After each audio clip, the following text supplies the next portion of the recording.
স্বল্প পুঁজি নিয়ে ব্যবসা করেও একটা সময় কিন্তু মানুষ অনেক বড় একটা ব্যবসায়ী হয়ে ওঠে।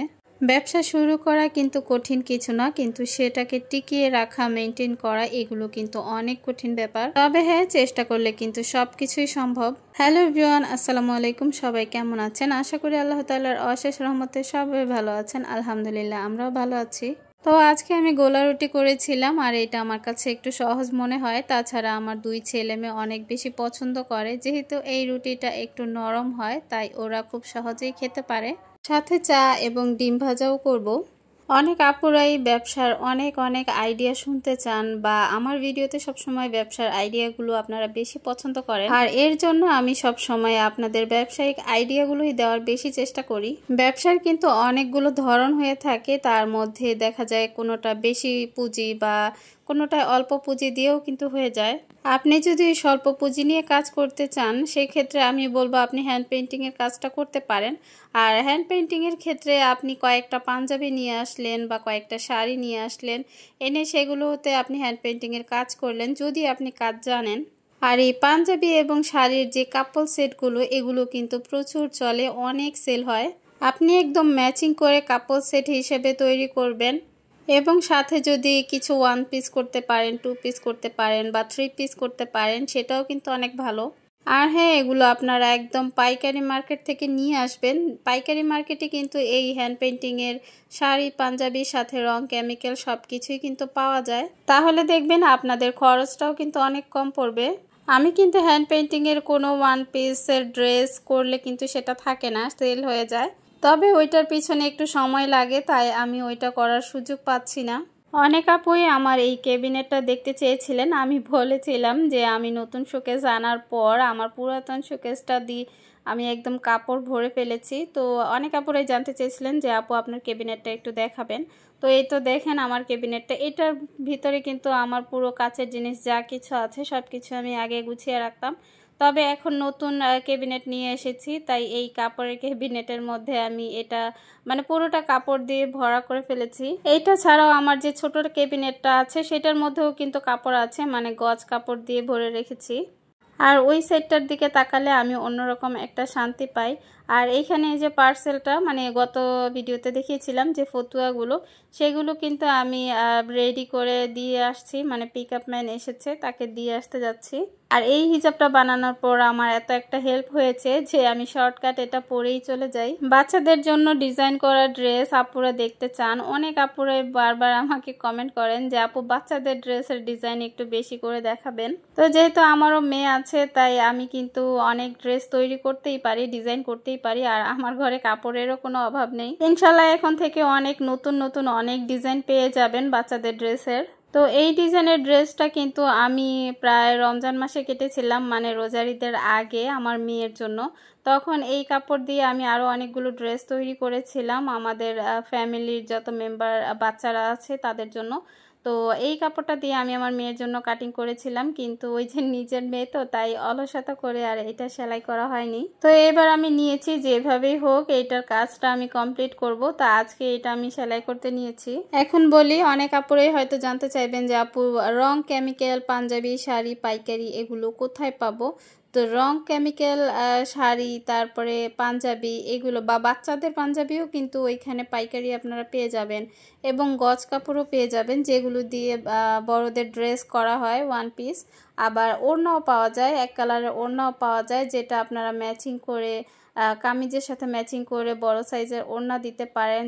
যেমন ধরেন টার্সেলের যে ওড়নাগুলো, টার্সেলের ওড়নাগুলো ওইখানে পাওয়া যায়। তারপরে টার্সেল ছাড়া যে ওড়নাগুলো, তারপর প্রাইডের যে ওড়না, সেগুলোও কিন্তু ওখানে পাওয়া যায়। শুধু তাই না, প্রাইডের শাড়িও কিন্তু আপনারা সেখানে পেয়ে যাবেন। তো আমি মার্কেটটার নাম বলে দিচ্ছি, মার্কেটটা হচ্ছে নিউ মার্কেট। আপনারা ঢাকার নিউ মার্কেট থেকে কিন্তু এইগুলো অনেক একদম পাইকারি দামে পেয়ে যাবেন। তো এখন আমি আরও একটা আইডিয়া দিচ্ছি, যেটা হলো আপনারা যারা সেলাই কাজে দক্ষ বা বাচ্চাদের ড্রেস অনেক সুন্দর করে ডিজাইন করতে পারেন, তৈরি করতে পারেন, তাদেরকে আমি বলবো এইরকম পার্টি ড্রেসের কাস্টমাইজড অর্ডারের কাজও কিন্তু আপনারা করতে পারেন। যেমন ধরেন আপনি স্যাম্পলের জন্য 2-3টা ড্রেস তৈরি করলেন, এইরকম পার্টি ওয়্যার যে গজ কাপড়গুলো, সেই কাপড়গুলো নিয়ে আসলেন, একটু ডিজাইন করে আপনি কয়েকটা এইজের ড্রেস তৈরি করলেন। তারপরে সেই ড্রেসগুলো আপনি আপনার পেজে আপলোড করলেন। ছবিগুলো সুন্দর করে ছবি তুলবেন, সুন্দর করে ভিডিও করবেন, করে সেটা আপনি আপনার পেজে আপলোড দিবেন। তারপরে দেখবেন সেইখান থেকে কিন্তু খুব ভালো একটা রেসপন্স পাবেন, কারণ বাচ্চাদের ড্রেসে কিন্তু প্রচুর রিচ আসে, মানে বাচ্চাদের ড্রেসগুলো অনেক বেশি কিন্তু সেল হয়। বিশেষ করে পার্টি ড্রেসগুলোতে কিন্তু একটু আমার মনে হয় বেশি প্রফিট করা যায়, কারণ পার্টি ড্রেসগুলোতে যেহেতু খরচ বেশি, বা কেউ নিলে ওইটা কিন্তু পার্টির জন্যই নেয়, যেমন ধরেন বার্থডে সেলিব্রেশনের জন্য নেয় বা অন্য কোনো একটা আয়োজনের জন্য নেয়, তো তারা কিন্তু দাম দিয়ে এই ড্রেসগুলো কিনে। আর এই ধরনের ড্রেসগুলো দেখবেন হাই হাই রেঞ্জের মানুষগুলাই নেয়, যারা টাকার দিকে তাকায় না। তো এর জন্য আমার মনে হয় এইটা নিয়ে বিজনেস করলে বেটার হবে, কারণ এটা নিয়ে বিজনেস করলে যারা টাকার দিকে তাকায় না, চিন্তা করে না, তারা শুধু ডিজাইন খোঁজে। যদি ডিজাইন মানে সুন্দর সুন্দর ডিজাইনের ড্রেস পায় তাহলে কিন্তু তারা নিয়ে নেয়। আর সুন্দর সুন্দর ডিজাইন এবং নতুন নতুন ডিজাইনের জন্য কিন্তু আইডিয়া আপনারা ইউটিউব অথবা গুগলে খুব সহজে পেয়ে যাবেন। আমি আপনাদের আরও একটা বুদ্ধি দিচ্ছি, সেটা হলো আপনারা যেই মানে যারা ব্লগিং করতে চাচ্ছেন বা ইউটিউব বা ফেসবুক পেজ চালাতে চাচ্ছেন, তাদেরকে আমি বলবো এই বাচ্চাদের পার্টি ড্রেস তৈরি করুন, সুন্দর সুন্দর ডিজাইনের ড্রেস তৈরি করুন, তৈরি করে সেটা দিয়ে আপনারা মানে ভিডিও মেক করুন, ছোট ছোট ভিডিও মেক করুন, করে সেটা আপনারা ইউটিউবে আপলোড করুন, তারপর ফেসবুক পেজে আপলোড করুন। দেখবেন ওইভাবেও কিন্তু আপনার খুব ভালো মানে ভালো হবে, মানে আপনারা এখান থেকেও ইনকাম করতে পারবেন, আবার ওইখান থেকে আপনার অর্ডারও আসবে। তো অর্ডার আসলে সেখান থেকেও আপনার ইনকাম হবে।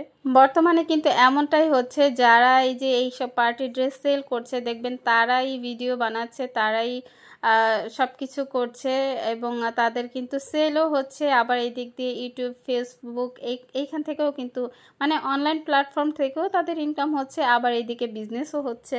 আমি আরও একটা বুদ্ধি দিচ্ছি, সেটা হলো ধরেন আপনি পার্টি ড্রেসের যে কাপড়গুলো সেগুলো আপনার আনতে তো অনেক টাকা লেগে যাবে, খরচটা বেশি হয়ে যেতে পারে। তো সেই জন্য আপনারা যারা টেইলারি করেন, সেলাই কাজ করেন, তারা কিন্তু দেখা যায় ঘরে অনেক সময় টুকরো কাপড় রয়েই যায়। তো ওই টুকরো কাপড়গুলো দিয়ে কি করবেন, বাচ্চাদের মানে সুন্দর করে কিছু কিছু ড্রেস তৈরি করবেন। দেখবেন অনলাইনে কিন্তু ওই টাইপের ড্রেসও অনেক মানুষ নেয়, আর যেহেতু ওইগুলোর খরচ কম হয়, দামও কম হয়, অনেক মানুষ কিন্তু অনলাইনে ওই ড্রেসগুলোও কিনে নেয়।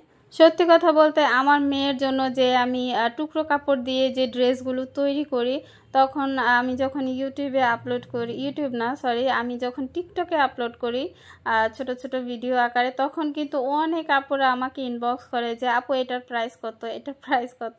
তখন কিন্তু আমি বলি যে এটা আমি সেল করব না, এটা আমি আমার মেয়ের জন্য করেছি।